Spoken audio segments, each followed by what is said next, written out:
Hello and welcome, my friends. My name is Faye, and this is where I sit down with my friend Adam to talk about, well, spooky stuff.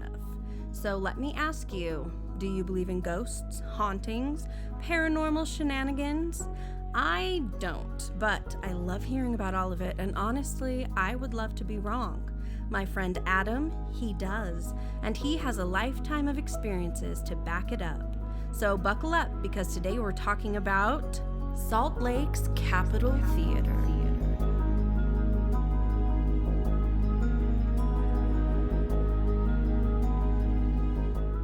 Salt Lake City, Utah is the home of the Capitol Theater, which is a beautiful building. It sure is, Faye. Ooh, talk about a perfect, stunning example of Italian Renaissance. Yeah, absolutely gorgeous. The theater space has this huge chandelier above it. Yeah, and that was during one of the renovations that was put in. But the original Capitol Theater, it was originally called, it was a vaudeville house, and it was named the Orpheum, and it was built in 1913. Later in 1927, it was changed to the name Capitol Theater, and in 1929, the theater underwent a renovation and became a motion picture theater. Silent motion pictures. And then later on, it went to the talkies. The talkies. And then, not to be confused with talkies, those spicy Mexican chips that my nieces love to eat with sour cream. They're delicious. Are they? I love them. I don't know if I love them myself. Then, in a dramatic turn of events, in July of 1949, the theater suffered a huge fire during one of the shows in which a 17-year-old usher was killed in the blaze. So sad. His Very name was sad. Richard Duffin. Richard Duffin, yes. And Richard does come into play later on with some of the ghost stories we're about to tell you. Yes. So now the Capitol Theater is a place for fantastic Broadway musicals, traveling Broadway shows, concerts. Yep, live events, performance. Ballet, and a lot of my friends are opera singers that with the Utah Opera Company, they perform there. Cool. Lots of fun stuff. So yeah, it was purchased in 1976 by the county, Salt Lake County, and turned into this performing arts center. And now today it's on the National Register of Historic Places. As it should be, because I went there and saw Legally Blonde the musical, if I'm being honest. One other thing I should point out is before the Capitol Theater was even built, there was another place there in its place. Okay, that's very redundant. But it was called the Grand Opera House. And oddly enough, it was also destroyed by a fire 59 years earlier on July 4th, 1890. So there's a lot of fires that have happened on this spot, which is very interesting because one of the most common mentioned things by people who experience hauntings in this building is the smell of fire. Yikes. And I have smelled it myself while in the basement before I ever learned of the history of this place. Over the years, there have been so many people who have witnessed things that just cannot be explained. And a lot of it happens in the theater while performances are going on. So many of the equipment pieces go on and off. There was one night an infrared surveillance monitor picked up activity in one of the seats, and it looked like there was someone sitting there. But then they were watching it back, and it streaks across the theater super fast and disappears. Yeah. But they have all of these things. There's an interesting one in 1999. The theater's stage manager, Doug Morgan, recalled an experience he had with one of the ghosts. In the main theater room, they say that it's haunted by a presence that they refer to as George. They've named him George. Do you know this fact about theater ghosts? No. They're almost always named with a name that starts with the letter G or E. I don't know why. But anywhere you go, look for a ghost. It's always George or Edward or Edwina, It's always an E or a G name. Google it. Weird. I don't know why. Yeah. So Doug Morgan says that he feels, or has said that he feels the presence of George every once in a while. And they say that he's particularly active during performances of the Nutcracker The at Nutcracker. Christmas time. And he talked about an experience he had on the opening night for the Nutcracker, where the stage lights just would not turn on around the Funny stage. story. I was there. What? I was. When I was in high school, that was my senior year. Every year, 1999. yeah, every year we would sing at the intermission and at the beginning. And when you walk into the Capitol Theater, there is a mezzanine. There's a little balcony that looks down on the lobby. We would stand up there and we would perform before the show started, and then at intermission we would sing in the theater. And this was the day when, yeah, they had just gotten a new system. It was very like state of the art for the time, and everything failed that day.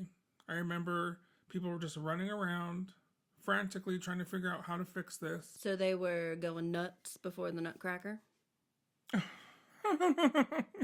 Don't give me pity laughs. I don't. That was a real laugh. You. That was the realest laugh I ever made. You. So don't even judge me. Okay, so you were there. Everything was going nuts. I said it again. And then what happened? I don't remember. It's so funny because I didn't even remember it being paranormal necessarily. It was just like a technical issue. It wasn't until I recently read something about it and I said, well, I was there. So it's just funny to me. I don't remember them saying it was a ghost. Yeah. I remember them freaking out because they had a full house and nothing was working and they couldn't do the show. Well, it was a trick question because I actually have the answer. So Morgan, the stage manager, says that he walked down on the stage and looked up and let out a bellow saying, "George, knock it off or I'm going to have you exorcised." And he said that the stage lights immediately came right on. Oh, that's funny. I love it. And speaking of stage lights, those of you who don't do theater like us, we fancy. The theater. In the theater, they usually have a light. Well, they almost always will have a light just sitting in the middle of the stage at Called night. a ghost light. It's called a ghost light. Ironically. And George has been known to make this ghost light flicker.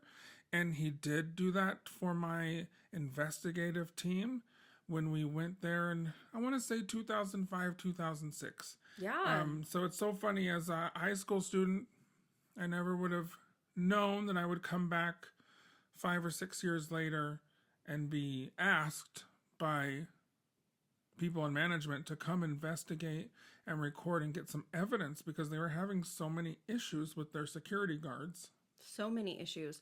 And they had not just their security guards, but visitors that were talking about lights blazing all of a sudden, doors just being and again, all of the equipment would just go crazy and all of these strange things were happening. And all of the employees also note that the elevator has like a mind of its own, that it will show up at different floors without being called, or sometimes it just takes the patrons to the basement regardless of what they've pressed. It's so crazy because I've witnessed all of this. I've been to that theater probably, I want to say 30 plus times or so. Because you performed, but then also got asked to go with a team. And it was such a neat experience because as a performer, I had gone there. I remember my very first Broadway show I'd ever seen was at this theater in 1996 and 97. And Rent had come. And it had just gotten done with being on Broadway. It was a huge, huge deal. And I remember saying, like, one day I'll be on that stage. And then I was. So back on topic about the elevators. We were contacted by Blair Fuller, who was... administrative fiscal manager, whatever. Sure. I guess he was. I don't remember. It's been quite a while. But he wanted us to come and investigate the building and record things because back in those days, they didn't have security cameras that were able to capture night vision and IR things like they can now. So Right. he wasn't able to capture a whole lot of evidence, but he was having all kinds of things going on when he'd work late at night. His office was upstairs in that mezzanine area where we would sing with the choir, and he would be working late at night and he'd hear that elevator ding up to his floor and open up. And that's not something this elevator is supposed to ever do on its own. Right. Elevators are not supposed to move on their own. You're No. supposed to push the button and then they come to you. And if they're doing it by themselves, you got a problem. I mean, I wish elevators would just come to where I need, especially when I'm on a cruise. Have you ever tried to go down 8 decks on a ship? Yeah, I have. But I still don't want them coming when I haven't called for them. Well, Omniscient elevators are not something I'm interested in. oh, I love it. That's a good patent. We'll do omniscient elevators. We'll sell it to the masses. Cute. Yeah, so this man, Mr. Blair, said that just to humor himself, he went in the elevator that came up to his floor. Nope. Because that's how horror movies don't start. Yeah. And he said that he tried to get off on the ground floor, but it just kept on going, and it took him down to the basement. No. And this basement, it is so much bigger down there than it looks. It goes like under, city blocks underneath this theater. And the thing that makes this basement so creepy to me is that it's almost like octagonal in shape. Like the hall does not go straight. It like turns and then it turns and then it turns. So you only just get a teeny little piece of what's ahead of you. Oh, I hate that. And so the whole entire basement, you're turning and turning and you're not seeing straight ahead. And So it's is there dark. an open space when you come out, or it's just immediately halls? I remember that it kind of takes you down to a hall. And you walk down these halls that just keep turning at an angle.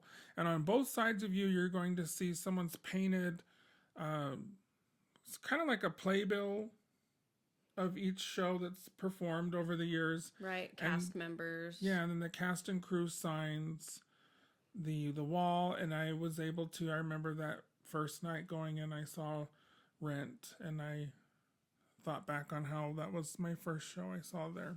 Now, in the middle of the labyrinth of halls, there is an open area, and this is where a piano sits, and it's still there today.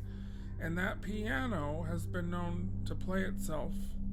And Blair, I believe on this story that he was telling us when he was brought down to this basement, said that he either heard the piano play a few notes.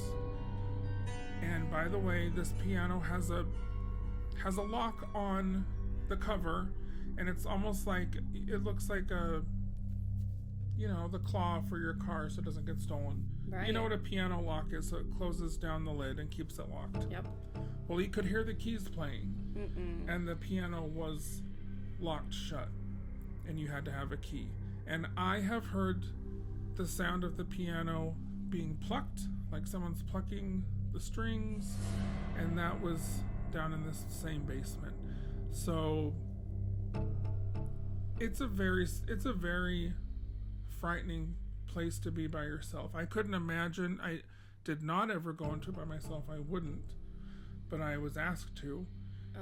But I did go with the lights off with other people, and it was still very, very difficult. So when these security guards are telling stories of seeing shadow figures rushing at them in the hall and running behind them when they're trying to get to this elevator, turning corner after corner.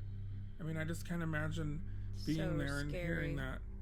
So I have heard you, I know that when these paranormal groups would go to places, they brought you for a very specific reason. And that reason is that you are incredibly sensitive to areas that Yes. hold these energies.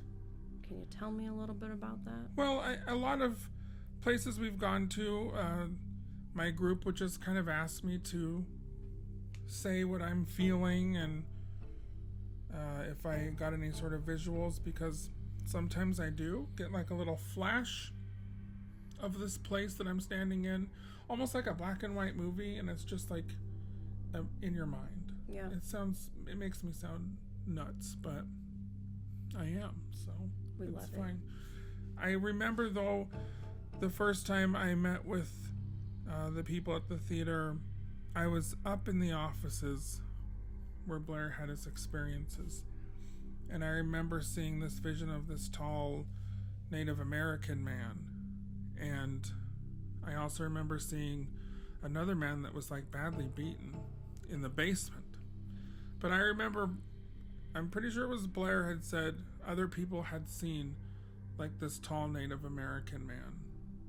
And then, of course, in the basement, the police that used to be the security guards there had seen a man with a hood and with a face that was badly burned. Mm-hmm. And they think that that is the usher that was killed in the fire. Yeah, It's the same man that you were just talking about darting in the seats in the security camera.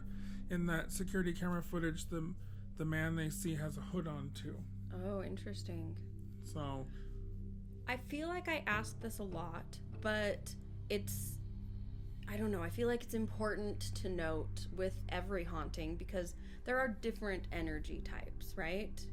yeah. Like, not everywhere you go has the same feeling. So when you were in the basement and it feels creepy like that, would you call it a negative, angry presence? Yes.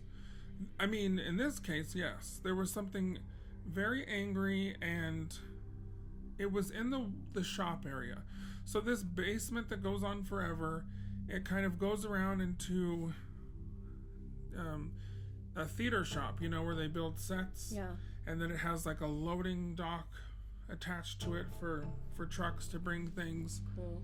And that's the room where people were seeing this very big black shadow figure, and they were being rushed at by something that they could only explain as being a man, but not seeing its face clearly. And this is also where they've seen like the hooded figure with the burned face.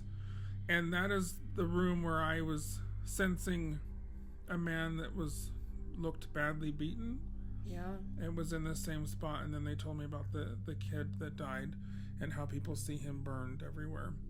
So that whole basement, bad vibes. Yeah. Bad vibes. I can only imagine being rushed at by a shadow. That sounds like that's the stuff of nightmares. I had that happen just 2 days ago at my work at the hotel. What? Yeah. It scared the crap out of me. Can I tell this story? It has nothing to do with this hotel. Please. Because I haven't told anyone. I work at a hotel, and I work overnight. And it's a newer hotel, but I've had a few things happen where I can't explain it. And I never really said for sure the place was haunted until 2 days ago. I was upstairs on the 4th floor doing my security checks of the building. And it's a long hallway, and there's a window at each end. And, in the night, you can see the reflection of the hall in the window because it's lit up, and that's all you see. It's like a mirror, essentially. And I got off the elevator, and I'm walking clear across the other end of the building, and I start hearing footsteps behind me. And it's a guest usually. I mean, always. People, yeah. First thought. And I can see behind me there's a woman coming, and she's in a black skirt, but it was like a weird length, like a nun's habit, and she was wearing black. You don't think those are very popular right now? No. I've heard they're coming back. Maybe in Utah. But I could clearly see there was a woman behind me. It wasn't like, maybe it was a shadow. It was a woman. She was in all black, and she had black, sort of like homely looking shoes, almost like nurses' shoes. I don't know. And she was wearing black nylons. It was clearly a woman. I could see her. I have very good vision far away. And then she started rushing at me. I saw her in the reflection. She wasn't walking, she was like going towards me, and I could hear those footsteps coming up right behind me. So instinctively, I turned around to just be like, hey, what's the deal? I turn around, and there's nobody behind me. And I get and turn around and go back to the elevator. I'm getting in the elevator, and the elevator starts making this horrific screeching sound that it's never made before. And then the elevator kind of breaks down. And when it goes down to my floor, it's not all the way down to the floor. And so I have to climb up and out of the floor. What? And those of you who know me know I'm terrified of being stuck in an elevator. That's one of my worst fears, and it happened to me for the first time last year. And I had just been talking about the story to someone at work that night, and the elevator in my hotel decided to break after I saw this apparition of a woman like rushing at me. And then when the next girl came in to take over my shift, she tells me, oh, I just saw the weirdest thing yesterday. Like, I saw these streaks of light shooting in the general manager's office in the security cams. And it's not dust or anything. She's like, it was almost shaped like a person. So we're all having these experiences within like 24 hours. And the elevator's fine now. So I don't know what happened. That is so 2 days weird. ago. Have you guys had like crazy things happen that could potentially cause a haunting, like that you know of? No, I mean, the place is built new. on a field. Have you ever seen the movie Rat Race? Yes, but oh my gosh, it's been so long. So towards the end, they all are in a racetrack, kind of racing each other. Mm-hmm. That is kind of on the spot where this hotel is. So that was all filmed in the city that my hotel is. I won't say the name. But, so I don't know. It was like an old racetrack. There could have been anything. But I have seen in the security cameras in like our break room, I've seen the lights will just come on for no reason, and they're on a sensor, and I'll see like just the shadow of a person just dart out of the frame, and I just miss it always. But I always see things out of the corner of my eye on the screens working the overnight graveyard shift. It's so interesting. I feel like hotels, motels, that's such a common, you always hear about them being haunted. It's like everyone You have to think of is. so many hundreds of people coming in and out with all their energy and their drama and their baggage. Literally. And it you need a cart for that, sir. And they just leave it. And yeah, I've worked in hotels for many, many years, and I've always said a hotel is probably the most haunted place you'll ever visit because of everything that goes on every day. But we're not talking about a hotel, are we? No, but this is very intriguing to me because the concept of spirits being able to move and be drawn to a certain area just based on energy and all of that, is that something that you've experienced a lot of, or do you have any insight on that? Because I usually think of it as like there's a bad thing that happened here and that's why it's haunted.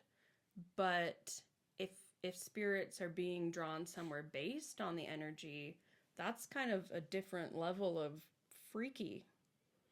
Yeah, and you know, a handful of hauntings I've seen have been because some good things happen there and they want to relive them, like theaters. Yeah. Theaters are notoriously haunted. People want to get back on that stage and do their performance of their lifetime over and over again, and I've heard that happening. But I also think I'm a haunted person. I don't think, I know I am. Yeah. I've been told I am for years by many people who've witnessed things. Things just kind of kick up around me. Yeah. And I was in a weird mood that day when it happened at work. And my coworkers jokingly say, "Did you bring something back from your last investigation?" I mean, it could have been someone from that hotel that I went to in Vegas that made me weird for a week afterwards. I don't know, Oh. but it could be me that it was there for. I don't know Yeah. with these things.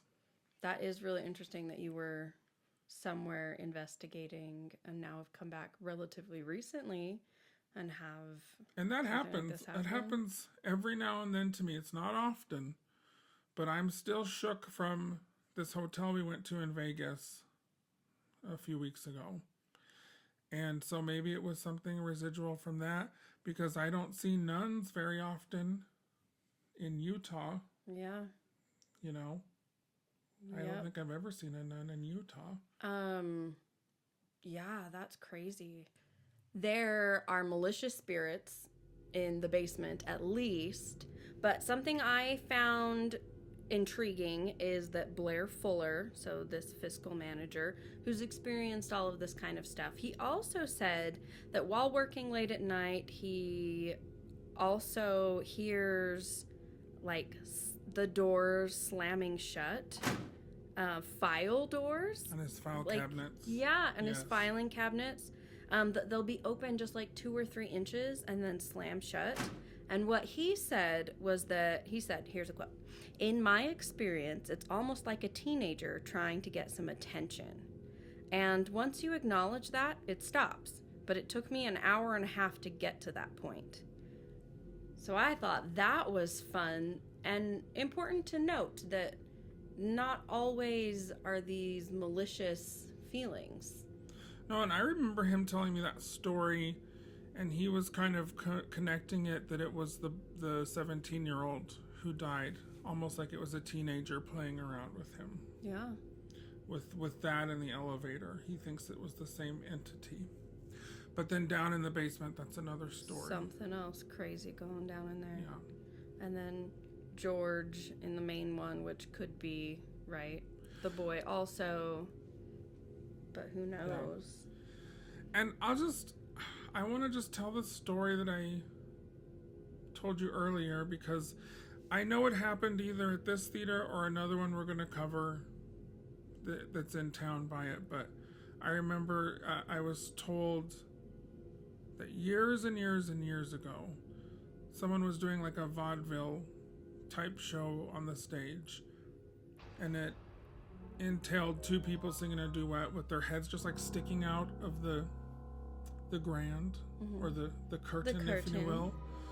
And they were singing their song, and it was a weird night, but they after the show they were talking to the audience, their friends in the audience, and they said, well, that was a great number, but who was that third person that was sticking their head out and singing with you guys? And there was only 2 of them, and I'm pretty sure that was here at the Capitol Theater. But that's just a super, I don't know, it was Can you chilling. imagine like sharing the thought of sharing the stage with a ghost and having people see that and then Yes. knowing that you were up there? That's creepy. Even if you didn't feel anything, that to me is almost creepier. Having somebody explain that there was something, maybe not creepier, but after the fact, Well, knowing... and when people tell you they've seen something that looks just like a normal person like you or me, and it doesn't even look like a ghost, that's also what makes it really eerie. And my experience performing in so many theaters in my life, I think every single theater I've ever worked at's got a ghost. Yeah. And I want to know, did this ghost disappear during? Like, did they walk off, or are they just doing, like, time steps in the background through the whole thing? no, there was no body to be seen, just a head sticking out of the curtain. Because the number that they were singing, it had them just sticking their heads out, singing together, one above the other, almost like sisters.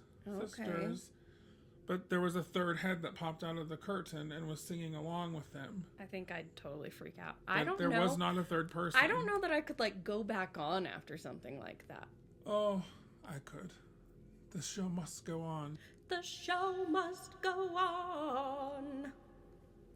Ooh, are you on Broadway? No, I'm Queen. Dun, dun, dun. Okay, yeah, so all of this kind of stuff happening. Another quote from Blair Fuller that I want to put out there. He was a skeptic in the beginning of all of this. He said, I'd heard stories, but until it happens to you, there's that disbelief. As soon as it happens to you, there's a complete shift of attitude. I hear that all the time with people. Yeah. I believe it.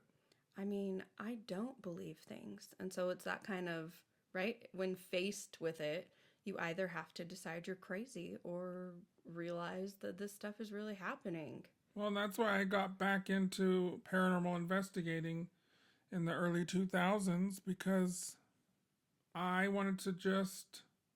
I was a skeptic. Even though I had seen things all my childhood, I just didn't believe it. Yeah. So I needed to prove to myself that there was something. In the 20 years since, Yeah, we definitely I've gotten that confirmation. rationalize things for ourselves. One person that had this same issue is Dave Murphy. He was a security guard, which were actual police officers at this time. Yeah. Right? He said that he really thought, he called it like a bunch of crap. He did not believe this when people were telling him that these things were happening again until he saw it. He said that he first started seeing dark shadows moving through the walls, and then he heard doors slam with so much force that like windows nearby vibrated and moved, and there was nobody in the building with him. This is at night when he's supposed to be alone doing these rounds. And I believe this is the guy who he had taken over for another police officer, and when he met the police officer, he did not want to talk to him, and he kind of just kept his head down and did his job. Oh yeah. And he showed him the ropes for I think one night, and then he left him on his own to do the walkthroughs and stuff the next night, and that's when things started happening. And after so many incidents, they had to talk it out, and he ended up quitting. I know that at least 3 or 4 police officers quit in a very, very short amount of time during this period, because they were being rushed at by these dark shadow figures. They were seeing the burned victim in the basement, that door slamming incident. I think that was up by the offices over by Blair's office. And the other thing is he would go away and come back down and to the basement to find all the lights had been turned on. Right. And there's no one in that building. And that's unnerving. I mean, he drew his weapon multiple times. They both did. Because they thought it was an intruder. They don't think somebody's in there. They don't go to ghost immediately. They think that their life's in danger. And when they find out that there's no possible way for it to be a living person, that's when they really just can't deal with it, and they've completely freak out. quit. I would. So he said, I saw a woman dressed in early 1900s clothes. She walked right past me as I sat in the control room, and my jaw dropped. So there are lots of different things being seen, not necessarily just, right, the fire victim and shadows. Like, there are other things people are seeing. And another interesting story, and I don't know if it was this security guard that you're speaking of, but there was a security guard there that used to kill time while he was working all night, and he would make paper airplanes, and he would throw them off the balcony. As one does. Yeah, down into the theater, into the house, until one night he was in his guard booth alone, and then he was hit in the back of the head with a paper airplane out of nowhere. Oh my gosh. And he quit afterwards. There's another story on the stage of a construction worker who swears he was pushed off scaffolding by a very cold hand. And then, of course, that ghost light that I spoke of, people see it flicker all the time. The group I was with saw it flicker as well. There's so many different things that are going on at this theater. Yeah.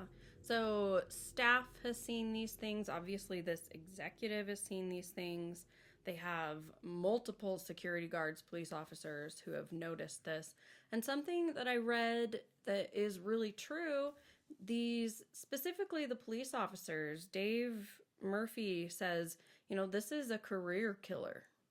Speaking out about this kind of stuff, people just immediately write you off and think you're crazy. And that can do a lot to hurt your career, to hurt what you're trying to do. And so I find that compelling that multiple people have been willing to talk about this. Yeah, before the show The Ghost Hunters in, the early 2000s, it was very taboo to talk about this stuff up until very recently. Yeah. And now it's just, people love it and it's not a big deal. But back then in the 90s, you would lose jobs over saying things like this. End up in an insane asylum, being haunted by even crazier stuff. That is true. Scary. So we have, I love this, one of the communications manager for the Salt Lake County Arts and Culture. She says, "There's been talk through the years that there's a ghost here. I have not had any experience with a ghost. And that's not something we usually highlight when we talk about the Capitol Theater. But I don't think he's with us anymore." Oh, okay. Where did he go? Is he just on vacation? I don't know. But it's interesting that you'd try to write something like this off for the theater's sake, right? For PR reasons. Mm-hmm. You'd have to say it's not. But when so many people are seeing it, it makes these stories a lot more potentially believable, right? That's true. And like I said, for those of you who don't do theater, let me just tell you, there's so much emotion, so much energy that you put out on that stage. Absolutely. Night after night after night. I remember when I was doing an off-Broadway production of Seussical the Musical up in Park City. 8 shows a week. Yeah. For how many months? I mean, you leave a piece of your soul on that stage. You no really pun intended. do. And Blood, sweat, and tears. hundreds man. of shows later on the stage of the Capitol Theater, there has to be something left afterwards. And as we talked about before, even if there isn't something, that kind of energy could potentially be drawing things to it. Yes, like a moth to the flame. As we close here, I wanted to end with this quote by Dave Murphy, which sums up beautifully why I would not be down in that basement. He said, "Toward the end, they wanted me out of that building for whatever reason." He said at one point he was attacked by black shadows.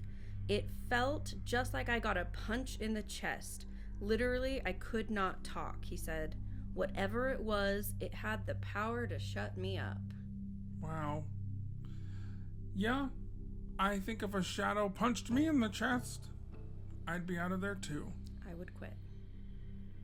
I'd be working over at Arby's because curly fries. And speaking of curly fries at Arby's, I'd like to go get some right now. So I think it's time to bid the ghosts of the Capitol Theater farewell. And before we say goodbye, Faye, that is your name, right? Faye. Yes. Faye, tell me to believe or not to believe. That is the podcast. Scale of 1 to 10, 1 being nope, and 10 being hallelujah, I believe. I fall solidly. Okay, wait, let me jump again. Hallelujah, Jesus. You've got the anointing, child. Yeah, that's 10. I fall solidly on a...